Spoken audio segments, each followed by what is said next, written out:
Paghatag og pasinuog kang Dato Lapu-Lapu ug sa ubang mga bayaning Bisaya. Gihimugatan ni DepEd Secretary Leonor Briones ato sa pagsaulog sa adlaw sa kaugalingnan kaganina sa Mactan Liberty Shrine. Siluan meron din ang sa report.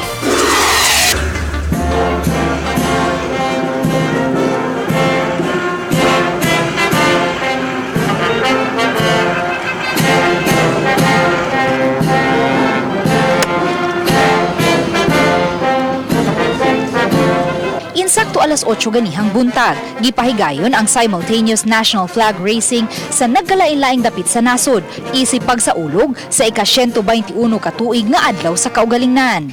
Sentro sa kalihukan ang Mactan Shrine, diin gihandom ang kabayanihong gibuhat ni Dato Lapu-Lapu nga mo'y labing unang Pilipino nga nakigbatok sa mga langyong mananakop. Si DepEd Secretary Leonor Briones, kinsa mo'y may representar ni Presidente Rodrigo Duterte ang nangu sa wreath laying sa ribulto sa Sugbuanong Bayani.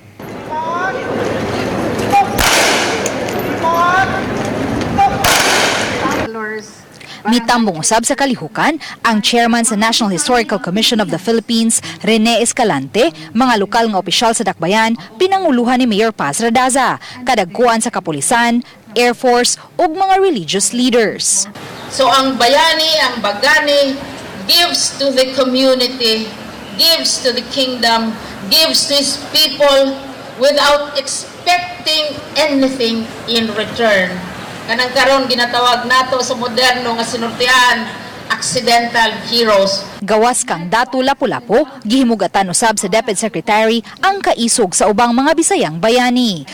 Nalipay gid kaayo nga gideklarar sa atong presidente ang chieftain sa Mactan, si Lapu-Lapu, dili na siya isda, dili na siya tinola, dili na siya sinugba, pero i-recognize siya as the first hero nga nag-resist sa Spanish colonization.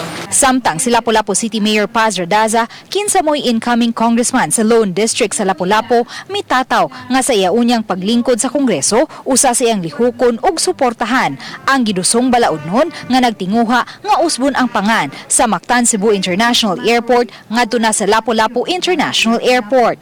I think it's but fitting man siguro to a person who is Dato Lapu-Lapu ang pagpangan.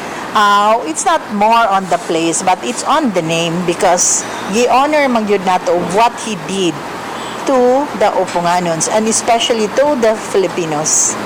Gawas sa pagpahigayon sa National Flag Racing Day dinhi sa Mactan Shrine karong adlaw, aduna pay pipila ka mga kalihukan nga gitinguha karon ang National Historical Commission aron mas mahatagan pa og gibugaton ang kabayanihan nga gihimo ni Lapu-Lapu sa pagsaulog unya nato sa adlaw sa kaugalingnan sa tuig 2021. Uban ni Renante Quiñones, Luan Merondina, Balitang Besda.